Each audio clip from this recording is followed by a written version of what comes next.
Welcome back po sa aking munting channel, Mr. Ukol. Dito naman po ang inyong lingkod para magbigay ng tips at giya para sa araw po ng Biyernes, March 8, 2024. Meron tayong siyam na karerang lalargahan para bukas. Bati tayo. Shoutout po kay Sir Kagawad Larry at kapatid niya si Sir Deo. Ingat po kayo dyan palagi. Kay Sir Rolly Rosal ng Dubai, Sir, chat ka sa akin, medyo nawala. Kay Sir Gilbert Lumuntad na Antipolo, yan, napakabait niyan ni Sir Gilbert. At kay Sir Francis Jokno, maraming salamat po. Start na po tayo. Race number 1 po, ito po yung start ng ating first winner take all event. Covers races 1 to 7. 3-year-old and above maiden race to. Distansya po is 1400 meters. Meron tayong 14 na kalahok. But 13 kalahok lang, but 12 in betting options. First choice po. Itong galing sa stakes run lang nakaraan. Number 6, si War Chief. Si War Chief last time out tumakbo to kay Astig. Last February 18, pang-apat po dumating, nagtala ng 128.4. Ito dirimating kabayo to, habla stable. Medyo dirimating kabayo, gandang kabayo nito. Basa ko kasi dito, matulin may konti si Animo Lasal, Mink Coat, Creation of Adam, Spirit of Might. Yan ang nakikita kong may tulin, pati yung Victorious. Kaya medyo malayo ang post position. Nakikita kong pwedeng kumuha ng harapan yung 5, si Spirit of Might. Medyo mabilis to nakaraan Pero titignan din natin kasi marami ditong galing ng Novato Run. Medyo magagaling din. Yan ang first choice ko, si War Chief. Second choice ko yung number 3, si Mink Coat. Ito si Mink Coat galing lang ng Novato Run last March 1. Ito lang na 116.8. Pero nakita ko to. Talagang nakapigil lang yung hinete dito. Marami pa tong kabayo na to. Tingin ko. Yan ang second choice ko. Third choice ko na rin yung magdadala ng bandera siguro, yung Spirit of Might. Kaya race number 1. Ang first choice number 6, War Chief. Second choice number 3, Mink Coat. Third choice number 5, Spirit of Might. Good luck po. Race number 2 na po tayo, bayang karerista. Ito po yung ating first Pick 5 event, covers races 2 to 6. Ito, hindi ko na patatagalin. Para sa akin lamang po. Entry number 2, si Don't Stop Believin'. Medyo mas matataas ang grupo ng nilalabanan nito. Medyo minerge kasi itong grupo na to Si Walo pang huling kalaban ni Don't Stop Believin', segundo dumating. Napakataas ng grupo, tapos dito mo lang ilalaban. Kaya number 2, race number 2, solo na po. Entry number 2, Don't Stop Believin'. Good luck po. Race number 3 na po tayo, bayan karerista. Second winner take all event, covers races 3 to 9. 6 na kalahok, distansya po 1200 meters. Class 5 split non-placers to. Ito yung mga hindi tumitimbang na kabayo. First choice po, entry number 2, si Queensland. Si Queensland, huling takbo nito last March 1. Sorry po. Pang-apat dumating, nagtala ng 132.2 sa 1400 meters, kila winning shot. Tingin ko batak sa laban to. Ganda ng post position, magaling ang hinete. May 116.2 rin yan sa 1200 meters. Yan ang first choice ko. Second choice ko yung Antique Collector na pwedeng kumuha ng harapan dito sa laban na to. Medyo may tulin, ganda na rin ng post position. Magaling ang hinete, JC De La Cruz.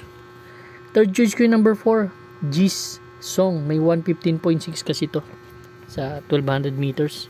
Alam nyo naman ng class 5 division 5 split kahit araw-araw maglaban to, iba mananalo. Kaya race number 3, ang first choice ko number 2, Queensland. Second choice number 6, Anti-Collector. Third choice number 4, G-Song. Good luck po. Race number 4 na po tayo, bahing kararista. Pick 6 event, covers races 4 to 9. Meron tayong 8 kalahok, distansya po 1200 meters, 16 to 21 split. First choice ko po yung Money for Bifani. Although makit ng grupo to, pero ang gaganda kasi ng mga prueba nito. May 113.4 yan sa sa 1200 meters si Money for Bifani. Pero nakapagtala yan ng 112.4 nung nanalo yan nun. Kaya tingin ko, although umakit ng grupo to, pero tingin ko kaya pa rin yung grupo. Second choice ko yung number 8, yung galing sa panalo, si Mabuhay. Mabuhay last February 23, nanalo to, nagtala ng 128.4 sa 1400 meters. Pero may 1.14 yan sa 1200 meters. Kaya medyo punto ngayon yan. Third choice ko yung number 4, si I Tell You. Last February 21, segundo to kay Take a Chance. Nagtala ng 114.4. Kaya race number 4, ang first choice ko, number 6, Money for Bifani. Second choice, number 8, Mabuhay.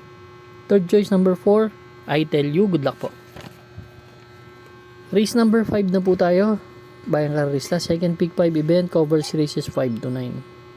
Dito meron tayong 7 kalahok, distansya 1200 meters, 6 to 10 split. Medyo gandang karera to. First choice ko po, dito ako sa long shot, entry number 2, Princess Serena. Actually, si Princess Serena may 114.8 yan sa 1400 sa 1200 meters. Nung sumigundo yan kay Achihali, tinalo niya sa datingan si Primero Soldado. Tapos January 10 yun, medyo maganda lang sa kabayan na to. Pwedeng mauna, pwedeng nakasunod lang dun sa harap eh. Pero kung ang nakikita kong kasabay lang naman ito sa harapan, itong Oruti. Kung si Jacqueline ko ipipilit, pero malayo-layo yung post position eh. Kaya yan ang first choice ko, Princess Serena. Second choice ko yung number 4, si Oruti. Sa kay ni Dan Camanyero, may 113.4 kasi ito sa 1200 meters. Ito, magaling to sa 1200 meters si Oruti. Kaya yan ang second choice ko. Third choice ko yung manalямado dito si Jacqueline na palaging tumitimbang to. May 115.8 din naman sa 1200 meters. Kaya race number 5 ang first choice, number 2 Princess Serena, second choice number 4 Oruti, third choice number 7 Jacqueline. Good luck po. Race number 6 na po tayo, bahang karista. Pick for event, covers races 6 to 9. Meron tayong 7 kalahok, distansya 1200 meters. First choice ko po, number 6, si Kahit Sino Ka Pa. Dahil sa maiksi to, dito ko, first choice. Huling takbo nito, last February 23. Tercero dumating to, kala Heritage, nagtala ng 116.8, same rider. Actually, ang hinabol niya dun, si Tokyo Rumba. Nung tumukod, kinuha niya yung harap, pero nagdatingan na lahat eh. Pero tibay niya dun sa laban na yun. Nakikita kong babandera yung numero 4, si Lord Louie. May 23 media to na nilundag nung nakaraan. First choice ko yung Kahit Sino Ka Pa. Second choice ko to, si Lord Louie. Tong small horse na to. Although maliit tong kabayo na to, pero nagtala ng 116 to. Nung tinalo siya ni Navy Cat. Last January 31. Nagtala ng 116. Same rider din, si Aled Vincula. Tingin ko, huwag nang lang pababayaan dahil pwede silang tapusin ito. Dahil pag pinatakbo medyo matagal, kaya matagal din ang pahinga. Kaya race number 6, first choice number 6 Kahit Sino Ka Pa, second choice number 4 Lord Dewey. Good luck po. Race number 7 na tayo, last DD plus 1 event. Meron tayong siyam na kalahok, distansya 1400 meters. First choice ko po, number 8, si Magnolia Yana. Si Magnolia Yana, huling takbo nito yung kaila Galloping Ghost, nakipagbakbakan to dun eh. Si Magnolia Yana, last February 24, tinalo sila ni Top of the Line. Tapos change jockey ngayon to from Jeffrey Bakaykay, binalik na dun sa regular rider niya na nagpapanalo sa kanya, Jan Alvin Guse. Kaya yan ang first choice ko. Pag nauna to, laking chance ang manalo nito. Second choice ko na rin yung Valued Friendship na tumimbang din doon na dikit. Andun din sa laban nila. 128.6 ang tinala. Kaya race number 7 ang first choice ko. Entry number 8, Magnolia Yana. Second choice number 1, Valued Friendship. Good luck po. Race number 8 na po tayo. Bayang Karista, the penultimate race. Dito meron tayong 7 kalahok. Distansya po is 1200 meters, 6 to 10 split. First choice ko po, medyo dihado pa siguro to, si Ivan. Dito ang basa ko si Ivan ang ang mauuna. Kasi may area to na 24, 22. 24 medya 22. Sa dalawang lundag niya ng 1200 meters. Huling takbo nito kaila March 2, kaila Jawo. Siya yung nagdala ng bandera doon. Medyo lutsahan yun. Amazing Julian. Dito maiksi lang ang karera. Ganda ng post position niya. Kaya yan ang first choice ko. Second choice ko yung number 6, si Early Bird. Ito galing to sa segundo to nakaraan. Last February 25 kay Bonnie Avenue. So nagdala ng 129 sa 1400 meters. Same rider. Tingin ko naman pag nakasunod siya kay Ivan ng maganda-ganda malaki ng chance ang manalo nito. Kung may kursunada pa po kayo dito, ang dami may panalo dito gaya ni Static, kahit si Within Reach gandang tinatakbo ngayon, at si Heirloom. Pero ako, dalawa lang muna ako. First choice number 4, Ivan. Second choice number 6, Early Bird. Good luck po. Race number 9 na po tayo, Bayang Karista. Last and final race for today. Meron tayong full gate dito, 14 na kalahok. 1400 meters na distansya, 16 to 21 split. Dito naman medyo paratingan ng ating mga exotics. Hirap din tong karera na to. First choice ko number 11, si California King. Bagong baba to, galing sa 22 to 27. Tumakbo yung kila Persian Life. Doon tumakbo yan, medyo mataas na grupong tinakbuhan yan.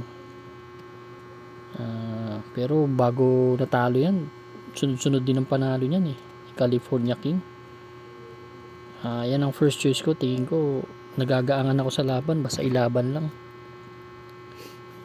Second choice ko dito yung number 1, galing sa panalo. Although umakyat to si Top of the Line. Last February 24 nanalo to si Magnolia Yana, ang tinalo nito. Yan ang second choice ko. Third choice ko yung number 10, si Dugong Bughaw. Galing naman din to sa panalo. Ganda ng panalo nito. Si Dugong Bughaw nagdala ng 114.8 last February 28. May 126 yan dati sa 1400 meters. Tihado pa to. Kaya race number 9, ang first choice ko number 11, California King. Second choice number 1, Top of the Line. Third choice number 10, Dugong Bughaw. Good luck po, Bayang Karista. Maraming salamat po and stay safe.